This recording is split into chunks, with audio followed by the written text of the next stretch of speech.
Hello everyone, welcome to our channel. आज के इस वीडियो में हम लोग रेलवे ग्रुप टी एग्ज़ाम के लिए मैथमेटिक्स के एक इम्पॉर्टेंट सेट को सॉल्व करने वाले हैं। यह जो हमारा सेट है यह मॉडरेट टू टफ लेवल का बनाया गया है, तो आप लोगों को निश्चित रूप से इस सेट को सॉल्व करना है और आप लोगों को अपना स्कोर वीडियो के नीचे कमेंट करना है। तो देखो, यह जो हमारा वीडियो है, यह जो हमारा सेट है, आप लोगों के लिए बेहद इंपॉर्टेंट हो जाता है, क्योंकि इस सेट के माध्यम से आप लोग सीखोगे कि बड़े से बड़े प्रश्नों को विद इन सेकेंड हम लोग कैसे सॉल्व कर सकते हैं। स्मार्ट अप्रोच का यूज़ करके, साथ ही साथ मिनिमम पेन का यूज़ करोगे आप लोग और आंसर टिक करोगे। इस तकनीक को आप लोग सीख पाओगे। फिर चलिए आज की वीडियो की शुरुआत करते हैं। आप लोगों को सबसे पहले वीडियो को यहाँ पे पॉज करना है, प्रश्न को सॉल्व करना है और उसका जो भी आंसर होगा उस ऑप्शन को आपको टिक कर देना होगा और आप लोगों को फिर से वीडियो को प्ले करना होगा और अपना आंसर को मैच करना होगा। उसके बाद आप लोगों को फाइनल जितना भी आपका 25 में से स्कोर बने, आप लोगों को वीडियो के नीचे कमेंट करना है कि आप लोग 25 में से कितने प्रश्न को सही कर पा रहे हो। तो फिर चलिए आज की वीडियो की शुरुआत करते हैं। देखो, क्वेश्चन नंबर फर्स्ट आपके सामने आपसे कह रहा है ए 900 रुपया में एक वस्तु खरीद कर 25% के लाभ पर बी को बेचता है। तो देखो, बी के लिए सीपी क्या हो जाएगा? बी जो वस्तु को खरीदा है वो कितने का खरीदा है? आप लोग कहोगे ए जितने का सेल किया है, तो ए कितने का सेल किया है? आप लोग को 900 का वस्तु था ए के पास, 25% का उसको लाभ कमा रहा है, यानी कि 900 का 125%, यानी कि 1125 का जो है वो ए ने बी को बेच दिया। तो बी का जो सीपी है 1125 के बराबर है। आगे पढ़ेंगे, कह रहा है बी इसे सी को बेचता है। जो वर्ड यूज हुआ है यह ठीक पहले वाले के लिए होता है, यानी कि सी के लिए यूज हुआ है।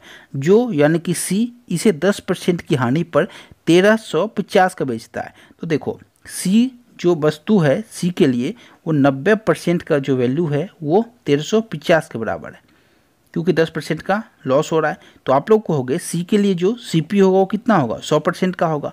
तो आप लोग कहोगे हमें 90% से 100% पे जाना है। तो क्या करोगे आप लोग? 9 से 135 को कितने बार में काटोगे? 15 बार में। तो आपका 100% का वैल्यू कितना हो जाएगा? आप लोग कहोगे 1500 के बराबर हो जाएगा, यानी कि सी ने वस्तु को जो है वो 1500 का खरीदा था। देखो, 1125 का बी ने बेचा, बी ने खरीदा और 1500 का बी ने बेचा, कितने का लाभ कमा लिया? आप लोग को कि 1500 का बेच रहा है 1125 की वस्तुओं को, तो 375 का उसने लाभ कमा लिया। कितने पे कमा लिया? आप लोग कहोगे हमेशा लाभ जो होता है वो सीपी पे होता है। सीपी कितना था बी का? 1125, तो 1125 का परसेंट निकालना है तो इंटू 100। अब यहाँ पे 5 से काट दो, 5 से करोगे 5 सती 35, 25 25, 75 बार में, और यहाँ पे 5 से काटो, 5 दूनी 10, 5 दूनी 30, 25 25, यहाँ पे 225 बार में। 15 से काटो 75, कितने बार? 15 25 75, और यहाँ पे 15 से 225 15 बार में। और देखो 5 से या 15 3 बार में कट गया। तो आपका क्या आंसर आया? आप लोगों को 100/3 आ गया हमारा आंसर, यानी कि 33.33%। किस ऑप्शन में है? आप लोग कहोगे 33.33%, यानी कि निकटतम पूछ रहा था, ऑप्शन डी हो जाएगा इसका सही जवाब। यहाँ पे कह रहा है आपसे निकटतम पूर्णांक, तो 33.33 जो है वो 33 के निकट है, तो आपका 33% इस प्रश्न का सही जवाब हो जाएगा। यदि हमारा 33.64 आता तो उसका आंसर हो जाता 34%, लेकिन हमारा 0.5 से कम है, तो आप लोग यहाँ पे 33 को टिक करोगे। चलिए हम लोग चलते नेक्स्ट सवाल पे। काफ़ी आसान है, आप लोग चाहो तो विद इन सेकेंड कर सकते हो। चलिए हम लोग सॉल्व कर लेते हैं क्वेश्चन नंबर 2 को। क्वेश्चन नंबर 2 आपके सामने, यह बोर्ड मास का प्रश्न है। आप लोगों को इसमें सबसे पहले इस कॉन्सेप्ट को ध्यान रखना होगा। इसे सॉल्व करने से पहले बोर्ड मास का क्या रूल होता है? आप लोगों को बोर्ड मास में हम लोग सबसे पहले ब्रैकेट का काम करेंगे। ब्रैकेट में सबसे पहले छोटी ब्रैकेट, फिर आप लोग करोगे मेजली ब्रैकेट, फिर बड़ी ब्रैकेट का। ये एक रूल है बोर्ड मास का। फिर ऑफ का काम करोगे, फिर डिवाइड का करोगे, मल्टीप्लीकेशन का, एडिशन और सब्सट्रैक्शन का। फिर देखो हम लोग इसे सॉल्व कैसे करेंगे, आइए सीखते हैं। सबसे पहले छोटी ब्रैकेट का काम कर लो। 25 गुने 5 कितना हो गया? आप लोग कहोगे 125 हो गया हमारा। अब यहाँ पे देखो, बड़ी ब्रैकेट यहाँ पे लगा हुआ है और एक आपका यहाँ पे लगा हुआ है, यानी कि इस बीच का आपको काम सबसे पहले करना है। तो देखो इस बीच में छोटी ब्रैकेट कहाँ है? आप लोग को यहाँ पे है, तो इसे सॉल्व कर लेते हैं। देखो 5 ऑफ 25, यानी कि 5 गुने 25 125, और 125 को यदि हम इस 125 से डिवाइड करते तो हमारा 1 बन गया यहाँ से। इसे सॉल्व कर लो। देखो 25 गुने 8 200, 200 को यदि 20 से डिवाइड करोगे तो हमारा 10 बन गया। उसके बाद देखो आप लोग यहाँ पर क्या बच गया? 25 25 + 10 - 1 कितना हो जाएगा? तो आप लोग कहोगे 25 + 10 - 1, यानी कि 34 हो गया हमारा। तो 34 हो गया हमारा ये कंप्लीट, यहाँ से वहाँ तक का वैल्यू 34 के बराबर। तो यहाँ देखो आप लोग, इसे हम लोग जब सॉल्व करते हैं तो क्या हो जाएगा, 8 को यदि हम लोग 4 से डिवाइड करेंगे तो 2 हो जाएगा, और 25 + 2 27। तो यहाँ जो हमारा यहाँ से यहाँ तक यदि सॉल्यूशन देखें तो क्या बन गया, 27 माइनस यहाँ से यहाँ पे सॉल्व किए थे हम लोग, कितना बना था 34, तो यहाँ पे करेंगे 34, तो कितना हो जाएगा आप लोगों को, 27 में से 34 चला गया, कितना होगा, माइनस में आएगा आंसर, माइनस कितना, तो आप लोग को हो गए -7। तो -7 हमारा यहाँ से यहाँ तक का वैल्यू आ गया। आप लोग ध्यान रखना, यहाँ से यदि हम लोग बात करें, यहाँ से और यहाँ तक का वैल्यू कितना आ गया, -7। तो -7 हमने लिखा, और अब हम लोग क्या करेंगे, इसे यहाँ पे सॉल्व करेंगे। 125 था हमारा, तो यहाँ पे लिख देंगे +125। अब आपसे कह रहा है आप लोग डिवाइड का काम पहले कर लोगे, तो हम लोग यदि यहाँ पे ध्यान से देखें तो देखो 28 है और डिवाइड है -7, तो क्या हो जाएगा आप लोगों को -4 हो जाएगा हमारा, तो -4 हो गया, +125 हो गया। इसे हम लोग जब सॉल्व करेंगे तो 125 में -4 करेंगे, कितना हो जाएगा आप लोग को, 121 हो जाएगा। किस ऑप्शन में है, तो आप लोग को होगा 121 जो है केवल ऑप्शन डी में है, तो यही हमारा सही जवाब हो जाएगा। आप लोग 121 को माइनस में मत टिक कर देना, कंफ्यूज नहीं होना है, क्योंकि हमारा 125 यहाँ प्लस में है और उसमें -4 जाएगा तो हमारा 121 आएगा। तो ये होता है बेस्ट अप्रोच प्रश्न को सॉल्व करने का। देखो यहाँ पे स्पेस की कमी की वजह से आप लोगों को स्टेप खाना आना चाहिए, तो हो सकता है आप लोग हमारे साथ थोड़ा फास्ट चलो, आप लोग एक बार में ना समझ सको तो दोबारा आप लोग सॉल्व कर लेना, यही इसका बेस्ट अप्रोच है। आप लोगों को सबसे पहले ब्रैकेट का काम करना और इसे सॉल्व करना है। चलिए हम लोग चलते हैं नेक्स्ट सवाल पे। क्वेश्चन नंबर 3 आप लोगों के सामने, आप लोग इसे कैसे सॉल्व करोगे। आपसे कह रहा है एक ठोस घन का कुल पृष्ठीय क्षेत्रफल जो है वो 4.86 मीटर स्क्वायर है। तो देखो घन का कुल पृष्ठीय क्षेत्रफल क्या होता है, आप लोगों को 6 × L² होता है, वो कितने के बराबर है, आप लोगों को 4.86 के बराबर है। तो यहाँ से आप लोग देखोगे 6 से काटो, 6 × 8 = 48, 6 कम 6 यानी 0.81 आ गया आपका कहाँ, L² का वैल्यू। तो L का वैल्यू क्या आ जाएगा आप लोगों को, L का वैल्यू हमारा आ गया 0.9। अब यहाँ पे लेंथ जो है वो घन का वो 0.9 के बराबर आ चुका है। अब हम लोग आगे पढ़ेंगे, इसे पिघलाकर 0.3 मीटर त्रिज्या वाले लंबवृत्तीय बेलन को बनाया गया। देखो दोनों केस में आयतन इक्वल होता है, यानी कि आप लोग कहोगे क्यूब जो है उसका जो आयतन हो क्या हो जाएगा, आप लोग कहोगे LQ होता है उसका, यानी कि भुजा Q, यानी कि 0.9 × 0.9 × 0.9, तो ये भुजा क्यूब हो गया। और वहाँ पे बेलन का आयतन क्या है, आप लोग को कि बेलन का त्रिज्या में गिवन है 0.3 और बेलन की लंबाई यानी कि हाइट पूछ रहा है, तो वहाँ पे हम लोग क्या करेंगे, उसका जो आयतन होगा वो बेलन का वो πr² होता है। तो 22/7 इंटू आर कितना है आप लोगों को 0.3 का स्क्वायर यानी कि 0.9 इंटू एच यानी कि एच को हमने एच लिख दिया। देखो 0.9 यहाँ का 0.9 यहाँ का कट गया, क्या बच गया आप लोग को हो गए 0.9 इंटू 0.9। देखो यहाँ पे स्पेस की कमी की वजह से थोड़ी परेशानी हो रही है, लेकिन आप लोग चाहो तो समझ सकते हो। 0.81 अपॉन क्या हो जाएगा आप लोग को हो गए अपॉन 22 और ऊपर में इंटू 7, यही आपका एच का वैल्यू आता है। जब हमने यहाँ से क्रॉस मल्टीप्लाई करेंगे तो एच का वैल्यू क्या आ गया आप लोग को हो गए, यदि हम 0.81 को 7 से मल्टीप्लाई कर दे तो हमारा जो यहाँ पे आंसर आएगा निकल को क्या आएगा, यदि 8 7 कम 7 8 7 56, यानी कि हमारा यहाँ से जो सॉल्व करने पे यहाँ पे वैल्यू निकल के आ रहा है वो 56.7 के बराबर आ रहा है। तो यहाँ पे देखो 56.7 को हम लोग जब 22 से डिवाइड करेंगे तो आंसर क्या आएगा आप लोग को हो गए 22 × 2 44, और 44 यानी कि 12 ज़्यादा है, यानी कि एक बार से ज़्यादा हम जाएगा, यानी कि 2.6 के अप्रॉक्स आएगा। किस ऑप्शन में है आप लोग को हो गए 2.6 जो है, यदि हम लोग 56.7 को 22 से डिवाइड करेंगे तो 2.6 आएगा। वो किस ऑप्शन में है, केवल ऑप्शन 3 में है, तो यही हमारा सही आंसर बनेगा। आप लोग इस तरीके से प्रश्न को सॉल्व कर सकते हो। नेक्स्ट क्वेश्चन आपके सामने, आपसे कह रहा है समकोण त्रिभुज के दो लंबवत भुजाओं के बीच का अंतर 17 सेंटीमीटर है। देखो यह एक समकोण त्रिभुज हमने माना, अब इस समकोण त्रिभुज में यह 90 डिग्री का कोण है। यहाँ पे कह रहा दो लंबवत भुजा यानी कि एक यह भुजा और एक यह भुजा, इन दोनों के बीच 17 सेंटीमीटर का डिफरेंस है।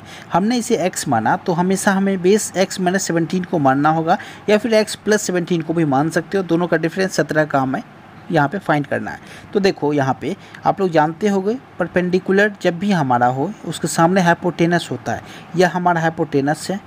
अब यहाँ पे इसका यदि हम लोग क्षेत्रफल की बात कर ले तो इसका क्षेत्रफल क्या है, 84 गिवन है। और हम लोग जानते हैं राइट एंगल ट्रायंगल का क्षेत्रफल क्या होता है, half into base into height. Base कितना हमने माना, x माना, हाइट कितना x माइनस 17 माना। इसको हमने 84 के इक्वल कर दिया क्योंकि हमें यहाँ पे गिवन है 84 इसका क्षेत्रफल है। तो यहाँ से देखोगे एक्स स्क्वायर माइनस 17x का वैल्यू आ गया हमारा, कितना आ गया आप लोगों को 84 गुना 2 यानी कि 168 के बराबर। तो देखो आप लोग यहाँ पे आसानी से पुट कर सकते हो x का वैल्यू। आप लोग या तो क्वाड्रेटिक इक्वेशन बना लो या फिर x का वैल्यू आसानी से पुट कर दो। तो यहाँ से हमने x का वैल्यू पुट करना सही समझा क्योंकि हमारे माइंड में यह पहले से फिट है कि यह एक ट्रिपलेट बनेगा। अब ट्रिपलेट बनेगा तो x माइनस 17 और h जो है ट्रिपलेट के फॉर्म में हमें किसी ना किसी रूप में पुट करना होगा। तो यहाँ पे हमने x को यहाँ पे 24 पुट किया। तो देखो x को यदि हम लोग 24 पुट करते हैं तो इसे सेटिस्फाई कर देगा, 168 के बराबर आ जाएगा। तो x यदि 24 है हमारा परपेंडिकुलर तो बेस कितना होगा 24 माइनस 7 यानी कि 17 में यानी कि 7 हो जाएगा आपका। अब यहाँ पे हाइपोटेनस कितना होगा आप लोग को, 24 और 7 का ट्रिपलेट 25 के बराबर होता है। तो हमने यहाँ पे 25 को मान लिया। तो यहाँ पे देखोगे आप लोग यहाँ पे 25 हमारा हाइपोटेनस हो गया। अब आपसे एग्जामिनर जानना चाह रहा है जो त्रिभुज का परिमाप क्या होगा। त्रिभुज का परिमाप क्या होता है आप लोगों को, P plus B plus H होता है हमारा, यानी कि 24 प्लस 25 प्लस 7 कितना हो जाएगा आप लोग को, हो गए 24 प्लस 25 प्लस 7 यानी कि 25 24 49 7 56। किस ऑप्शन में, ऑप्शन फर्स्ट में है। तो यही हमारा यहाँ पे आंसर बन जाएगा। आप लोग इस तरीके से प्रश्न को विद इन सेकेंड सॉल्व कर सकते हो। नेक्स्ट क्वेश्चन आपके सामने आपसे कह रहा है 31 पे पावर 47 प्लस 43 पे पावर 47 को 37 से विभाज्य करने पर शेषफल कितना आएगा। आप लोग हमेशा ध्यान रखना यदि a to the power odd हो कोई number plus b to the power odd number हो तो हमारा यह कॉन्सेप्ट कहता है वो जो नंबर बनेगा उसका a प्लस बी एक फैक्टर होगा, यानी कि a प्लस बी भी उसका एक हिस्सा होगा। तो देखो इसका यदि हम लोग फैक्टर a प्लस बी को मानते हैं तो यहाँ पे इस नंबर का फैक्टर क्या बनेगा आप लोगों को 43 प्लस 31 यानी कि 43 प्लस 31 यानी कि 74 बन जाएगा इसका एक फैक्टर। और आपसे कह रहा है 74 इंटू मान लो x होगा वो नंबर। उसके बाद आपसे कह रहा है यदि हम लोग इसे 37 से विभाजित करते हैं तो यदि हम लोग इसे 37 से विभाजित करेंगे तो शेषफल कितना आएगा आप लोग को, हो गए 74 जो है 37 से एग्जैक्टली 2 बार में कट जा रहा है यानी कि शेषफल 0 आ जा रहा है। तो हमारा जो भी फाइनल शेषफल बनेगा वो हमेशा 0 के बराबर बनेगा। तो किस ऑप्शन में शेषफल 0 है, क्योंकि हमसे शेष पूछ रहा था तो शेषफल केवल ऑप्शन सी में 0 है। तो 5 का आंसर ऑप्शन सी बना। आप लोग अपना आंसर मैच करते चलो। क्वेश्चन नंबर 6 आपके सामने DI का यह प्रश्न है। आपको से जब भी DI का प्रश्न दे आप सीधे यहाँ पे प्रश्न पे आया करो कि एग्जामिनर आपसे जानना क्या चाह रहा है। आप लोग को यदि हम लोग प्रश्न पे आते हैं तो एग्जामिनर हमसे पूछना चाह रहा है कि वर्ष 2011-12 में B वाले सॉफ्ट ड्रिंक का कुल उत्पादन वर्ष 2013-14 में A वाले सॉफ्ट ड्रिंक के कुल उत्पादन का कितना प्रतिशत है। अब आप लोग ध्यान से समझना प्रश्न क्या कह रहा है। यदि हम लोग यहाँ पे ध्यान से देखें प्रश्न जो है हमारा, यहाँ पे स्पेस की कमी से कुछ परेशानियाँ हो रही है तो आप लोग इसे इग्नोर करके चल सकते हो। आप लोग उसका सॉल्यूशन देख लो क्या है सॉल्यूशन। देखो वर्ष 2011-12 के उत्पादन किसका, उत्पादन B का कह रहा था। 11 में B का कितना 40 और यहाँ पे 12 में B का कितना 50, क्योंकि ये हमारा B का है और ये हमारा A का है, ध्यान रखना। तो यहाँ पे देखा हमने 11-12 में B का जो है वो 90 के बराबर आ गया। अब आपसे कह रहा है 13-14 में A का। अब देखो 13 ये रहा 14 ये रहा, A कितना है यहाँ पे 45 है 13 में और 14 में 75 है। तो दोनों का सम क्या हो गया 75 प्लस 45 यानी कि 120 के बराबर। तो वही आपसे एग्जामिनर जानना चाह रहा था कि यहाँ पे B का जो 11-12 का है वो A के 13-14 के कितने % के बराबर है। आप लोगों को B का 11-12 का 90 है और यहाँ पे A का 120 है तो कितने % के बराबर 90 है ये हमें फाइंड करना था। तो इंटू 100 करेंगे तो देखो 20 6 120 और 20 25 100। तो देखो 6 से 90 15 बार में और 15 25 75 यानी कि हमारा जो आंसर आया वो 75% आया। किस ऑप्शन में है आप लोग कहोगे, हम लोग यहाँ पे ऑप्शन चेक कर लेते हैं 75 हमारा किस ऑप्शन में है। तो यदि आप लोग ध्यान से देखोगे तो 75 जो है हमारा वो ऑप्शन नंबर डी में है। तो इसका सही जवाब है ऑप्शन नंबर डी। कॉन्सेप्ट आपका क्लियर होना चाहिए, आपका आंसर आ जाएगा। चलिए हम लोग नेक्स्ट सवाल पे चलते हैं। देखो नेक्स्ट सवाल आपसे पूछ रहा है, यह जो सवाल है काफ़ी अच्छे लेवल का प्रश्न पूछा गया था। यह जो सवाल है यह एसएससी सीजीएल 2020 के एग्ज़ाम में पूछा गया था। 2020 का जो एग्ज़ाम 2021 में कंडक्ट कराया गया था उसमें काफ़ी अच्छे लेवल का प्रश्न तैयार किया गया था मैथमेटिक्स का, तो वहाँ से इन्होंने प्रश्न को कॉपी किया है। हालाँकि यह जो बातें हैं आप लोगों के लिए घातक साबित होगा। क्यों? क्योंकि ये लोग मेहनत नहीं कर रहे हैं, क्योंकि इन्हें समझना चाहिए यदि हम लोग एसएससी के प्रश्न को डायरेक्ट उठा के यहाँ पुट कर दे तो टीसीएस भले दोनों एग्जाम ले रहा हो, लेकिन हमें यह भी डिसाइड करना है कि रेलवे के और एसएससी के प्रश्न में एग्जामिनर किस रूप में डिफ्रेंशिएट दोनों को करता है। आप लोगों को उस कॉन्सेप्ट पे, उस बेसिस पे यहाँ पे सेट तैयार करना चाहिए। यहाँ पे इनकी यह कमियाँ हैं कि ये लोग डायरेक्ट कॉपी कर दे रहे हैं। यहाँ पे आप लोग देख सकते हो क्वेश्चन नंबर 7 को इन्होंने कॉपी मारा है। तो देखो यह जो प्रश्न है आपसे कह रहा है यदि 5 अंकों वाली संख्या 457 AB है, 3, 7, 11 से विभाज्य है, यानी कि डिविजिबिलिटी रूल आपको मालूम होना चाहिए। 3 का, 7 का, 11 का। 3 का क्या है आप लोग कहोगे 3 का है सभी का सम 3 से कटना चाहिए, तो आप लोग ध्यान से देखोगे। और 7 का क्या है तो आप लोग कहोगे हम लोग डायरेक्ट 7 का पुट ही कर लेते। 7 का है जो आप लोगों को पेयर बनाना होता है, पहले वाले नंबर को माइनस करके 7 से करना होता है, लेकिन हम लोग डायरेक्ट करेंगे। समझना आप लोग, यदि हम लोग 3 और 7 को चेक कर लेंगे तो हमारा आंसर यहाँ पे सॉल्व हो जाएगा। क्या है 457 AB है हमारा। तो देखो आप लोग AB है और यहाँ पे हम लोग 7 का यदि चेक कर लेते हैं, 7 का डिविजिबिलिटी रूल क्या हो जाएगा, 7 को यदि हम लोग 45 से करेंगे तो 7 6 42, 3 बचेगा, और 3 और 37 हो गया, 7 5 35 हो गया, 2 बच गया, यानी कि 2AB हमारा यहाँ से आ गया। अब यहाँ पे आप लोग देखोगे यदि हम लोग A को यहाँ पे क्या पुट कर दे तो आप लोग कहोगे यदि हम लोग यहाँ पे A को 3 के बराबर रख देते हैं और B को हम लोग यदि यहाँ पे 8 के बराबर रख देते हैं तो क्या यह 7 से कट जाएगा। आप लोगों को 7 या 21, 2 बच गया, 7 से 28, बिल्कुल हमारा ये कट जाएगा। 3, 8 जो वैल्यू है A का 3, B का 8, ये इसे सेटिस्फाई कर रहा है 7 की विभाजिता का नियम से। अब आप लोग समझना 7 का तो हमने चेक कर लिया, हम लोग 3 का भी चेक कर लेते, क्या 3 से कट जा रहा है। आप लोग कहोगे यदि 4 + 5 9, बिल्कुल 3 से कट जाएगा। अब यहाँ पे 7 और प्लस 3 10 और 18, 18 भी 3 से कट। आप लोग कहोगे यहाँ से जो हमारा नंबर बना वो कितना बना 4 5 7, और A को हमने यहाँ पे 3 निकाला है, B को हमने 8 फाइंड किया है, तो यहाँ पे नंबर हमारा 4 5 7 3 8 बन गया। अब यदि आपको यहाँ पे 11 का चेक करना हो तो आप लोग 11 का भी कर सकते हो। क्या है 4 + 7 11, 11 + 8, यानी कि हमारा यहाँ पे 8 एक्स्ट्रा बन रहा है। यहाँ पे देख लो 5 + 3 8 बन रहा है। दोनों का डिफरेंस या तो 11 के बराबर हो या फिर 0 के बराबर हो। तो हमने यहाँ पे देखा 11 + 8 हमारा 1 बन रहा है, और दूसरा जो है वो हमारा यहाँ पे 8 के बराबर बन रहा है। तो दोनों का जो डिफरेंस वो 11 के बराबर बिल्कुल है। तो हम लोग इस तरीके से यहाँ पे फाइंड कर सकते हैं कि वो जो नंबर है वो क्या है। हमने तीनों के डिविजिबिलिटी रूल को कंपेयर किया और यहाँ से फाइंड किया कि हमारा जो A का वैल्यू है 3 है, B का यहाँ पे 8 है। आप लोगों को तीनों कंडीशन को सेटिस्फाई करा के यहाँ पे वैल्यू पुट करना है। तो हमने 3 का किया, 7 का किया, 11 का किया, तीनों सेटिस्फाई कर रहा है। तो हमने यहाँ से फाइंड किया A का वैल्यू 3 है, B का वैल्यू 8 है। तो अब आप लोग यहाँ ध्यान से समझना, A का वैल्यू हमने 3 किया, B का वैल्यू 8 किया। अब एग्जामिनर आपसे जो भी पूछे निकाल दो। वो आपसे जानना चाह रहा है A² + B² - AB, यानी कि A², 3 का स्क्वायर यानी कि 9, B² यानी कि 8 का स्क्वायर 64, माइनस क्या है AB यानी कि 24। तो देखो 64 - 24 कितना 40, और 40 + 9 49। आपका आंसर बना 49। ऑप्शन में है क्या आप लोगों को ऑप्शन नंबर D जो है 49 है, तो ये हमारा सही जवाब है। इस तरीके से आप लोग प्रश्न को विदिन सेकेंड सॉल्व कर सकते हो। ये काफ़ी अच्छे लेवल का प्रश्न है, आप लोग इसे ध्यान रखना, क्योंकि यहाँ पे वो आपसे 3 डिविजिबिलिटी रूल को कंपेयर करा के पूछ रहा है। तो काफ़ी अच्छे लेवल का प्रश्न ये बन चुका है। अब चलिए हम लोग नेक्स्ट प्रश्न को सॉल्व कर लेते हैं। आप लोगों को इसे सॉल्व करना है। देखो आप लोगों से जब भी एग्जामिनर इस टाइप का सवाल पूछे, आप लोग एक भी ऊपर वाले फ्रैक्शन को भी सॉल्व कर लोगे तो कंपेयर करके आप लोग आंसर दे सकते हो। देखो क्या करेंगे हम लोग, पहले ऑफ का काम होता है तो हम लोग यहाँ पे ऑफ का काम कर लेते हैं। देखो 2/3 गुने 1/3 क्या हो जाएगा 2/9 के बराबर हो जाएगा। फिर हम लोग डिवाइड का काम कर लेंगे तो क्या हो जाएगा, आप लोग ध्यान से समझना, 13 × 9 यानी कि 117, 117 + 7 124। तो हमने यहाँ पे देखा 124/9 हमारा यहाँ इसका वैल्यू आया। यहाँ पे डिवाइड का साइन है तो हम लोग यदि मल्टीप्लाई में इसे कन्वर्ट कर देंगे तो ये जो हमारा वैल्यू है इसे 1/that वैल्यू करना होता है।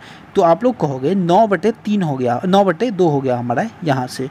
प्लस क्या है, आप लोग कहोगे 2/3 × 3 यानी कि 3 3 चला गया, +2 है। तो यहाँ से आप लोग देखो 9 से 9 चला गया और 2 से 124 कितने बार में 62 बार में 62 प्लस 2 यानी कि 64 हमारा ऊपर आना चाहिए। किस ऑप्शन में है? तो आप लोग ध्यान से यदि देखते हो ऑप्शन को तो 64 किस में है?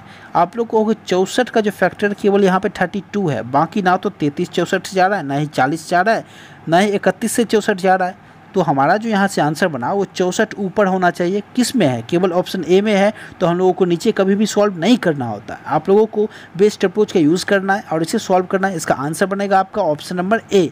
हमने ऊपर केवल सॉल्व किया और आंसर लेके आ गया। नेक्स्ट क्वेश्चन आपके सामने आपसे कह रहा है यदि 350 अंकित मूल्य वाले एक जोड़ी जूते को छूट के बाद 308 का बेचा गया तो छूट प्रतिशत। देखो 350 का सामान था 308 में बेचा, कितने का डिस्काउंट दिया? आप लोगों को 42 रुपये का डिस्काउंट दे दिया। किस पे दे दिया? आप लोगों को 350 पे दे दिया, इंटू 100 किया हमने तो प्रतिशत निकाल दिया। कितना हो गया? आप लोगों को 0 से 0 चला गया, 7 छक 42, 7 पचे 35, 5 दूनी 10 यानी कि 6 गुने 2 12% आना चाहिए। ऑप्शन में है क्या?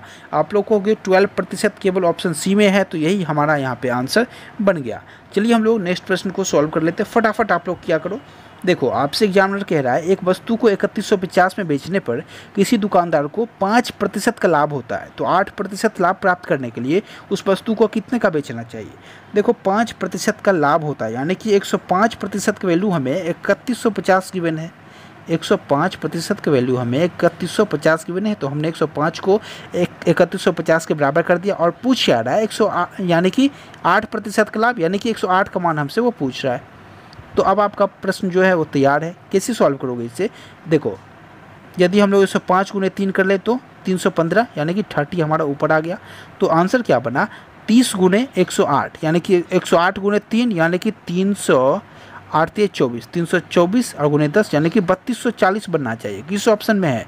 आप लोग कहोगे 3240 हमारा केवल ऑप्शन सी में है, तो यही हमारा बेस्ट अप्रोच है। इसका आंसर है 3240। इस तरीके से आप लोग विद इन सेकेंड सॉल्व कर सकते हो। चलिए हम लोग नेक्स्ट प्रश्न में चलते हैं। देखो टाइम स्पीड डिस्टेंस का प्रश्न है, अच्छे लेवल का प्रश्न है, आप लोग ध्यान से समझना। आपसे कह रहा है 500 मीटर लंबी ट्रेन 400 मीटर लंबे प्लेटफॉर्म को एक समान चाल से 60 मिनट नहीं 1 मिनट में पार कर सकती है। तो देखो यहाँ से हम लोग ट्रेन के स्पीड को निकाल सकते हैं। क्या कहोगे आप लोग? प्लेटफॉर्म का डिस्टेंस प्लस ट्रेन का डिस्टेंस, या फिर length of platform and length of जो ट्रेन होगा वो हमारा डिस्टेंस का काम कर जाएगा। तो 500 प्लस 9 400 यानी कि 900 के बराबर हमारा डिस्टेंस आ गया टोटल। अब इसे वो कितने समय में पार कर रहा है? आप लोग कहोगे 1 मिनट में यानी कि 60 सेकंड में पार कर रहा है। तो यहाँ से स्पीड जो आया ट्रेन का वो कितना आया? आप लोग कहोगे 6 से चला गया और 6 से 90 15 बार में यानी कि 15 मीटर पर सेकेंड में हमारा यहाँ से स्पीड आ गया। यहाँ देखोगे उसके बाद आगे आपसे कह रहा है 18 किलोमीटर प्रति घंटे की चाल से ट्रेन की दिशा के विपरीत यात्रा करते हुए एक मोटरसाइकिल सवार। अब मोटरसाइकिल सवार जो है वो ट्रेन के विपरीत चल रहा है, उसका स्पीड हमें गिवन है 18 किलोमीटर प्रति घंटे का स्पीड है। अब आप लोग समझना है यहाँ पे मीटर पर सेकेंड ट्रेन का स्पीड है, इसका यहाँ पे किलोमीटर पर आवर्स में, तो ये हम लोग यहाँ इसे क्या करेंगे? तो आप लोग कहोगे हम लोग इसे मीटर पर सेकेंड में चेंज कर देंगे, क्योंकि हमसे जो आंसर पूछ रहा है वो सेकेंड में पूछ रहा है। तो हमने यहाँ पे 5/18 से मल्टीप्लाई किया, तो यहाँ पे जो 18 से 18 चला गया, तो 5 मीटर पर सेकेंड जो है हमारा स्पीड निकल के आ गया। किसका? आप लोग कहोगे मोटरसाइकिल चालक का। तो यहाँ से हमने देखा ट्रेन का स्पीड 15 मीटर पर सेकेंड, मोटरसाइकिल का स्पीड 5 मीटर पर सेकेंड, तो दोनों का रिलेटिव स्पीड क्या हो जाएगा? आप लोग को 20 मीटर पर सेकेंड यहाँ से दोनों का रिलेटिव स्पीड आ गया।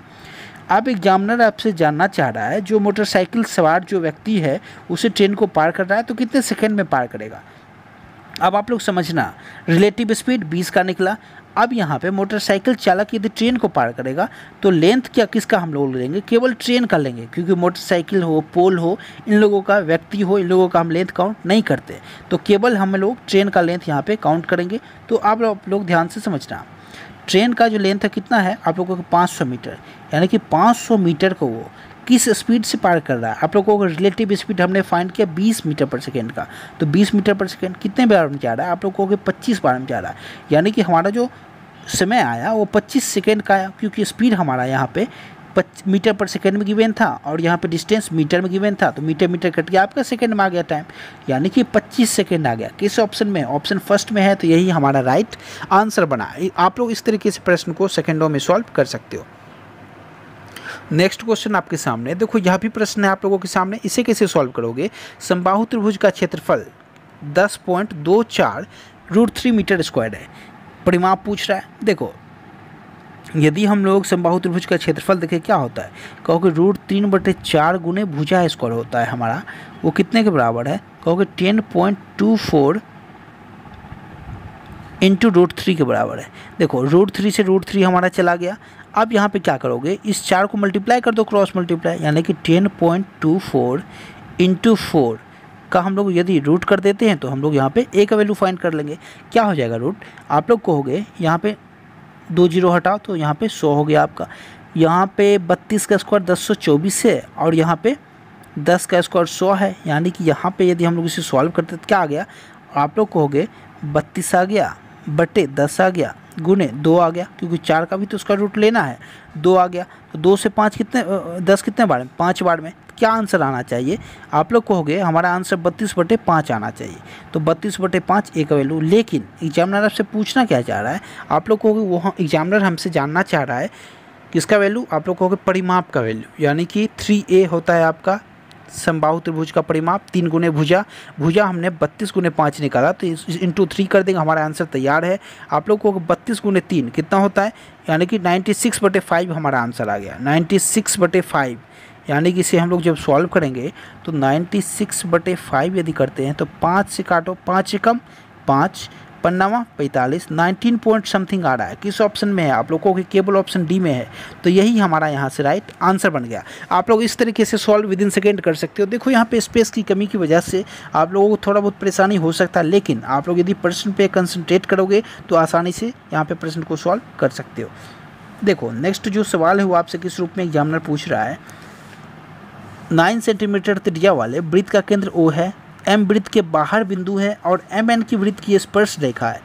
यदि MN की लंबाई 12 है, OM की लंबाई क्या होगी। आप लोग जानते होंगे 9, 12 है, यह हमेशा ट्रिपलेट यहाँ पे बनेगा। तो ट्रिपलेट क्या बनेगा, आप लोग कहोगे 9, 12, यदि हमें ट्रिपलेट समझ नहीं आ रहा है तो हम लोग करेंगे 3 गुने 3, यानी कि 3 कॉमन है सब में, 3 गुने 4, तो हमारा जो ट्रिपलेट बन जाएगा वो 3 गुने 5 का बन जाएगा, क्योंकि 3, 4, 5 हमारा ट्रिपलेट होता है। तो यहाँ से हमने देखा नेक्स्ट जो भी हमारा OM की लंबाई होगा वो यहाँ पे 15 के बराबर होगा। तो किस ऑप्शन में, ऑप्शन फर्स्ट में, यही हमारा आंसर बना। आप लोगों को कंप्लीट फिगर नहीं बनाना, आप लोगों का कॉन्सेप्ट क्लियर होना चाहिए। यहाँ जब भी बनेगा ट्रिपलेट बन जाएगा, और 9 क्योंकि यहाँ पर ट्रायंगल है 90 डिग्री पे यहाँ पे बनाएगा त्रिज्या, तो वहाँ पे आप लोग देखोगे इसका जो ट्रिपलेट बन जाएगा वो कितना बनेगा, आप लोगों को 9, 12, 15 का बनेगा। तो इसका जो आंसर बना वो 15 सेंटीमीटर बन जाएगा। तो ये होता है बेस्ट अप्रोच प्रश्न को सॉल्व करने का। चलिए हम लोग चलते हैं नेक्स्ट सवाल पे। देखो यह प्लेटफॉर्म का टेस्ट है जो कि आप लोगों ने डिमांड किया था कि मैं इसका सॉल्यूशन आपको दे दूं। हार्ड शिफ्ट है इसलिए मैं इसका सॉल्यूशन दे रहा हूं। देखो नेक्स्ट जो प्रश्न है यह भी काफ़ी वाहियात सा प्रश्न है।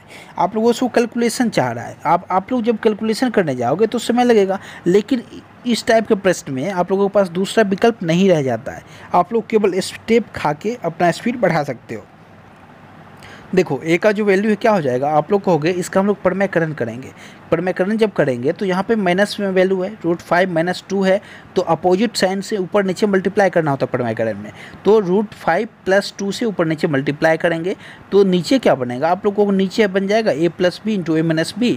तो a क्या है, तो आप लोग कहोगे √5 - 2 × √5 + 2 बन जाएगा। अब आप लोग यदि a + b a - b करते हो क्या होता है, a² - b², यानी कि √5 का स्क्वायर 5 - 2 का स्क्वायर 4, यानी कि 1 आ जाएगा। तो नीचे आप लोग यहाँ से समझ सकते हो हमारा वैल्यू 1 आ जा रहा है। केवल हमें ऊपर से मतलब होना चाहिए। यहाँ भी सेम कॉन्सेप्ट हो जाएगा, नीचे 1 हो जाएगा, ऊपर से मतलब होना चाहिए।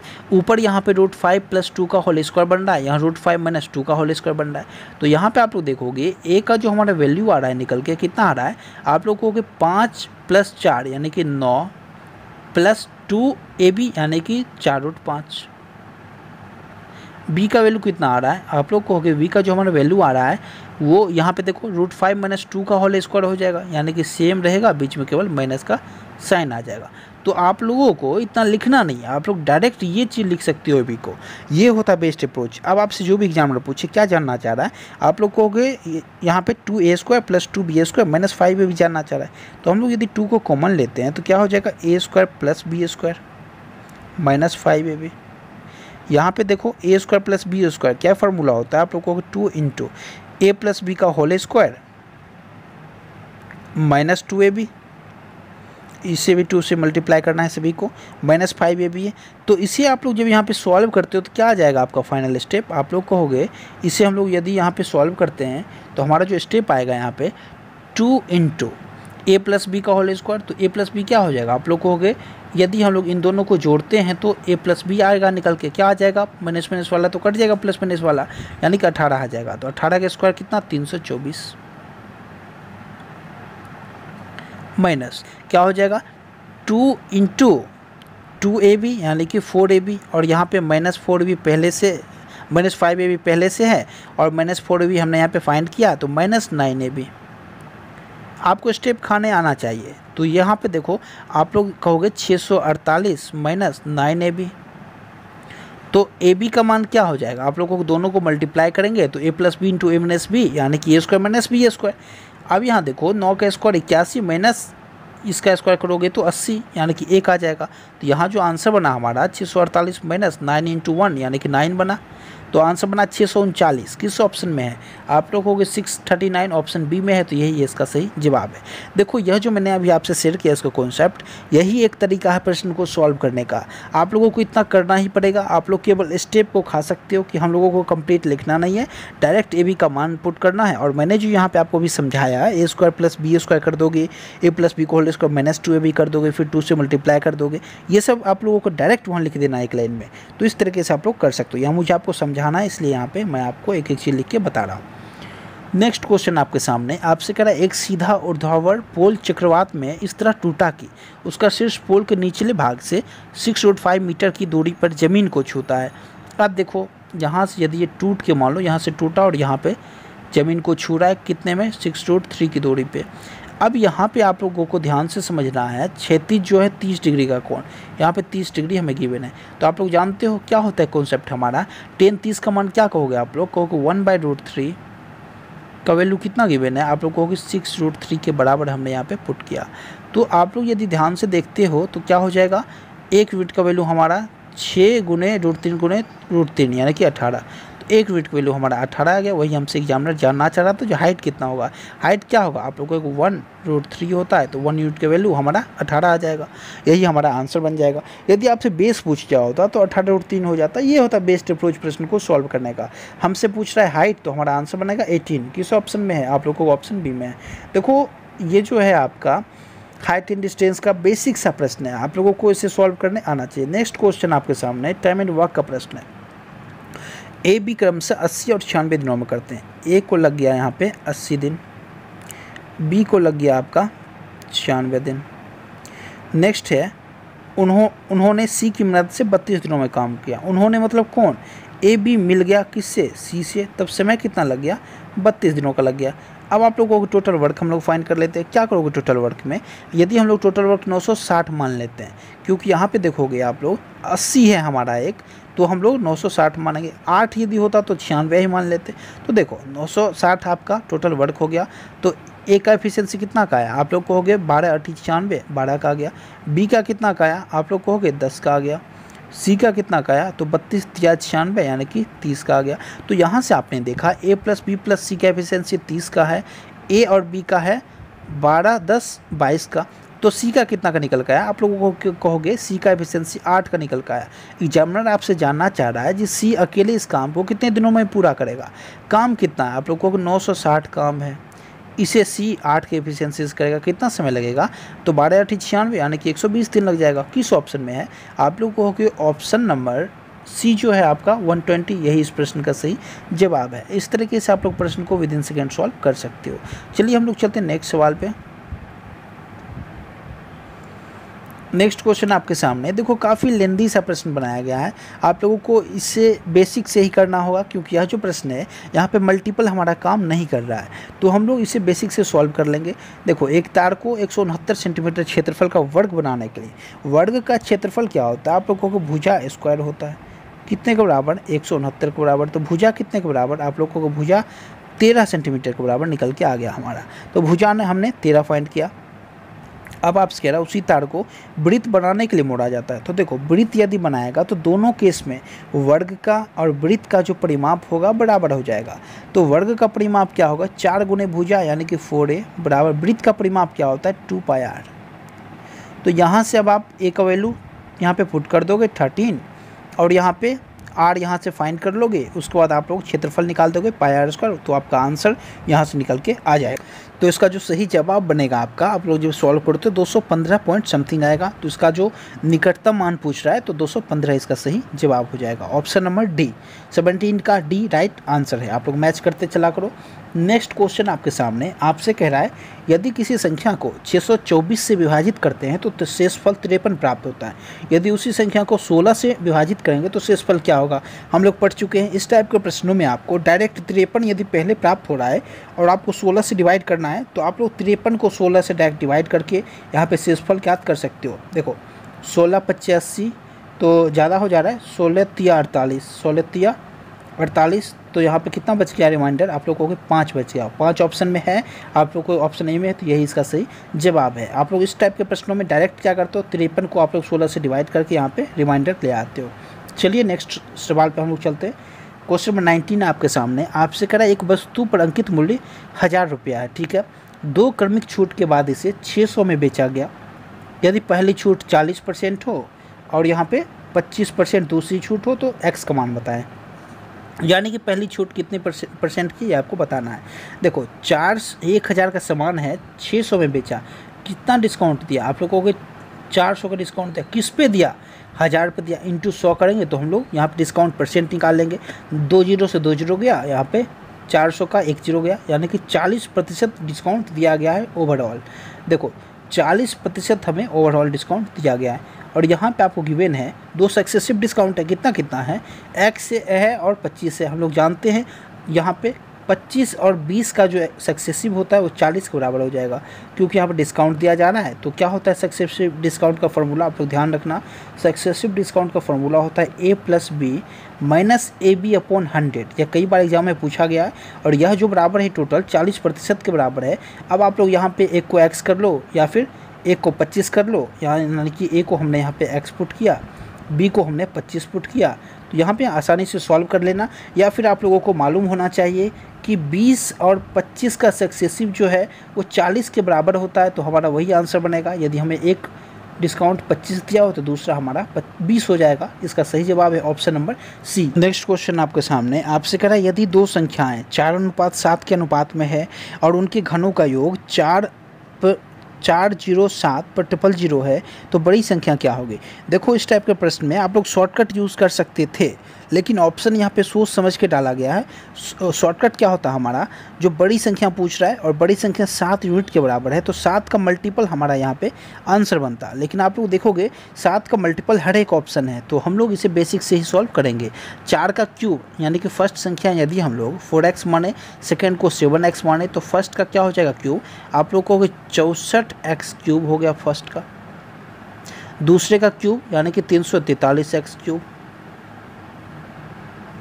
दोनों का सम कह रहा है आपसे, यानी कि 4 3 7 6 4 10 के 0 हासिल 407x क्यूब कितने के बराबर है, आप लोगों को 407 पर 000 के बराबर है।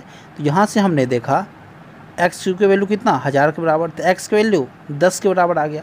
तो हम लोगों ने देखा एक यूनिट का वैल्यू 10 के बराबर है। आपसे पूछ रहा है बड़ी संख्या यानी कि 7 यूनिट की वैल्यू, यानी कि 7 × 10 हो जाएगा आंसर। किस ऑप्शन में है 7 × 10 यानी कि 70, ऑप्शन फर्स्ट में है, तो इसका सही जवाब है ऑप्शन नंबर ए। चलिए हम लोग चलते हैं नेक्स्ट सवाल पे। नेक्स्ट क्वेश्चन आपके सामने आपसे कह रहा है यदि 5 cos थीटा बराबर 4 sin थीटा है, यानी कि 10 थीटा यहाँ से हम लोग फाइंड कर लेंगे। क्या हो जाएगा 10 थीटा बराबर, आप लोग को इस cos को इधर लेके आएंगे तो क्या हो जाएगा 5/4 हो जाएगा। ये किसका वैल्यू है, आप लोगों को p/b का वैल्यू है, तो h का वैल्यू क्या हो जाएगा √25 16 √41। अब यहाँ पे सेक थीटा आपसे पूछ रहा था, तो सेक थीटा क्या होता है, तो आप लोग कहोगे सेक थीटा हमारा cos थीटा b/h होता है, तो सेक थीटा हो जाएगा h/b। तो h हमने कितना फाइंड किया, आप लोग को √41 फाइंड किया, तो √41। b कितना है, आप लोग कहोगे b हमारा 4 के बराबर है, तो 4, यानी कि √41/4 आएगा आंसर। किस ऑप्शन में है, आप लोग को ऑप्शन नंबर डी जो है √41/4 इसका सही जवाब है। आप लोग इस तरीके से सॉल्व कर सकते हो। नेक्स्ट क्वेश्चन आपके सामने आपसे कह रहा है सुरेश ने 9,000 में एक कंप्यूटर टेबल और 4,000 में एक सेंटर टेबल खरीदी। उसने कंप्यूटर टेबल को 8% लाभ पर बेचा। वह सेंटर टेबल को कितने प्रतिशत लाभ पर बेचे कि पूरे लेन देन में उसे 10% का लाभ प्राप्त हो। समझना आप लोग ध्यान से। यदि हम लोग उसका टोटल सीपी देख लें, 9,000 का एक टेबल और 4,000 के, यानी कि 13,000 का उसने टोटल खरीदारी किया है उसने। अब 13,000 में क्या कह रहा है, उसे ओवरऑल 10% का प्रॉफिट चाहिए। 10% 13,000 का 1,300 का प्रॉफिट चाहिए उसे ओवरऑल। अब आप लोग ध्यान से समझना, 1,300 का उसे यहाँ पे टोटल प्रॉफिट चाहिए, जिसमें उसने क्या किया है, पहले पे 8% का लाभ कमा लिया। तो यहाँ पे देखो 9,000 का 8% क्या करोगे आप लोग, कहोगे 1% 90 के बराबर, तो 8% 720 के बराबर, तो 720 का वो ऑलरेडी प्रॉफिट कमा चुका है। तो दूसरे पे कितना रुपये का प्रॉफिट कमाना चाहिए आप लोग को। अगर रुपीज़ की यदि हम लोग बात करें तो 7 6 1300 होता है, यानी कि 600 में 20 कम, तो 580 का उसे प्रॉफिट कमाना चाहिए दूसरे में। आप 580 का प्रॉफिट रुपीज़ में कमाना चाहिए किस पे, आप लोगों को दूसरे का जो सीपीओ होगा कितना है, 4,000 है। 4,000 पे इंटू 100 कर देंगे परसेंट निकालने के लिए, तो 2 जीरो से 2 जीरो चला गया और यहाँ से 0 से 0, यानी कि 58/4 आपका आंसर आ गया। तो 58/4 क्या होता है आप लोगों को, 4 एकम 4, 4 चक 16, 14 पॉइंट समथिंग किस ऑप्शन में है आप लोगों को, 14 पॉइंट समथिंग केवल ऑप्शन डी में है। तो इसका राइट आंसर है ऑप्शन नंबर डी। चलिए हम लोग चलते हैं नेक्स्ट सवाल पे। नेक्स्ट क्वेश्चन आपके सामने देखो, यह जो प्रश्न है यह काफ़ी पेचीदा प्रश्न है। यह आपसे एसएससी के सिलेक्शन फेज़ 9 में सवाल पूछा गया था। अब इसे सॉल्व करने का क्या तरीका है, ये लोग क्या कर रहे हैं, वहाँ से डायरेक्ट कॉपी पेस्ट कर रहे हैं। और यह जो प्रश्न है यह आपका टाइम टेकिंग प्रश्न है। आप लोग इसमें कॉन्सेप्ट लगा सकते हो, काफ़ी बेसिक सा कॉन्सेप्ट लगेगा। और यह जो सवाल है यह लेंदी होगा, लेकिन मैं आपको यहाँ पर बता दे रहा हूँ कि आप लोग इसे कैसे सॉल्व कर सकते हो। आप लोग इसे बेसिक लगा के कर लेना। देखो 10 और 11, यानी कि टोटल जो सम है छात्रों का यहाँ पे आप लोग को हो गए 10 11 21, यानी कि 21 एक्स की वैल्यू 84 के बराबर है, तो एक्स की वैल्यू 4 के बराबर है। तो यहाँ पे लड़कों की जो संख्या निकल के आ गई, यहाँ पे 4 गुने 10 40, और यहाँ पे 11 गुने 10 यानी कि 44 लड़कियाँ हैं और लड़के हैं यहाँ पे 40। अब आपसे क्या कह रहा है, जो 20% कम है कौन है, तो लड़कियों की औसत संख्या, और टोटल औसत यहाँ पे 95 दिया है। तो आप यहाँ से बेसिक लगाओ, टोटल औसत से मल्टीप्लाई करो, यानी कि 84 गुने 95 करो, उसमें माइनस करो, दोनों का डिफरेंस 20% के बराबर करो, और ये सब करके आपका जो आंसर आएगा वो आएगा 84, ऑप्शन नंबर डी। तो इस तरीके से आप लोग इस प्रश्न को सॉल्व कर लेना। इसका जो आंसर है वो ऑप्शन बी है। मैं आपको इस टाइप के प्रश्नों का बेहद आसान सॉल्यूशन देने वाला हूं। मैं आपको नेक्स्ट वीडियो में कुछ चुनिंदे ऐसे प्रश्न हैं जो कि काफ़ी लेंथी प्रश्न बने हैं, 2020 के एग्जाम में एसएससी में पूछे हुए प्रश्न हैं, तो मैं आपको उसका सॉल्यूशन दे दूंगा। वो अलग से वो वीडियो होगा, 4 से 5 सवाल का वह वीडियो होगा, और वह वीडियो काफ़ी लंबी हो जाएगी, इसलिए मैं आपको उसमें तरीका बताऊंगा। यह वीडियो है काफ़ी यहाँ पे लेंदी होगा प्रोसेस, इसलिए मैं आपसे बता रहा हूँ ऑप्शन बी इसका सही जवाब है। आप लोग बेसिक से ही करो, मैं आपको ट्रिक बाद में इसका शेयर कर दूंगा आपसे। नेक्स्ट जो है वही आपका सेम कॉन्सेप्ट है। 28 सेंटीमीटर भुजा वाले समचतुर्भुज का समान होता है चारों भुजा। आप लोग जानते हो कि बीचों बीच जो एक विकर्ण खींचा, सबसे बड़े विकर्ण की लंबाई, तो विकर्ण जो है इसको समान, इसके एंगल को समद्विभाजित करती है समचतुर्भुज में। आप लोगों को 30 एंगल का हो गया, एक यहाँ पे 28 दिया हुआ, तो कॉस 30 डिग्री का मान निकाल दोगे बी बाई एच के बराबर, वहाँ से कैलकुलेट कर लोगे तो आपका जो आंसर है वो 28√3 बनेगा, ऑप्शन नंबर डी। इसका भी वही बेसिक सा कॉन्सेप्ट है, आपको बेसिक ही करना होगा। बहुत सारे ऐसे प्रश्न हैं जिसमें आपको बेसिक लगाना होगा। और 25 क्वेश्चन नंबर 25 आपके सामने वही सेम कॉन्सेप्ट है। ए का मान इन्होंने आपको 2 दे दिया, बी का 3 दे दिया, और सी का जो है वो 5 ए के बराबर है। तो यहाँ पे आपने देखा सी का मान कितना हो जाएगा, 5 गुने ए, यानी कि ए 2 है, यानी कि सी का मान यहाँ पे 10 के बराबर आ गया। और डी का मान कितना आ जाएगा, बी का मान 3 है, तो 3 बी है आपका डी का मान, तो डी का मान आ गया 3 गुने 3 यानी कि 9। अब आपसे जो भी पूछे निकाल दो। वो आपसे जानना चाह रहा है 2c/5d, तो 2c/5d क्या हो जाएगा, आप लोग को सी का वैल्यू 10 हमने फाइंड किया, तो 2 गुने 10 यानी कि 20 हो जाएगा, आपका 20 हो जाएगा 20, इंटू रेशियो पूछना चाह रहा है 5d, यानी कि 5 गुने 9 यानी कि 45। तो हमारा जो रेशियो बना 20/, 45 का बना। किस ऑप्शन में? आप लोग को ऑप्शन में नहीं है तो हम लोग इसे कट कर लेंगे। 5 से कटो, 5 9 45, 5 6 20, यानी कि 4:9 बना इसको। 4:9 किस ऑप्शन में है? आप लोग को ऑप्शन सी में है, तो यही इसका सही अप्रोच है। ऑप्शन सी इस प्रश्न का सही जवाब है। आप लोग इस तरीके से प्रश्न को विदिन सेकेंड सॉल्व कर सकते हो। तो उम्मीद करता हूँ आज का यह जो सेशन आप लोगों को पसंद आया हो। यहाँ पे स्पेस की कमी की वजह से थोड़ी बहुत परेशानी हुई है, मैं समझ सकता हूँ, लेकिन आप लोग यदि समझना चाहो तो बहुत अच्छे से समझ सकते हो, क्योंकि मैंने अपना बेस्ट दिया है। आप लोगों को यदि आज का यह जो सेशन है पसंद आया तो वीडियो को लाइक करके शेयर करना। हालांकि मैं आपको एक बिल्कुल एग्जाम ओरिएंटेड जो सेट है वो तैयार करके देने वाला हूँ, उस पर काम चल रहा है। वह जो सेट होगा वो 2022 से रिलेट करके होगा। आपका CBT 2 का जो एग्ज़ाम हुआ है उस पर 100% बेस्ट पेपर जो कि आपसे एग्जामिनर आप पूछेगा, TCS जो भी लगातार जिस भी सवाल पे फोकस कर रहा है उस पर बेस्ट वो जो सेट है वो तैयार हो रहा है। तो आप लोग उस सेट को निश्चित रूप से कर जाना, वह एक सेट ही काफ़ी है आपको सिलेक्शन दिलाने के लिए। चलिए आज की इस वीडियो में यहीं तक। Thank you so much.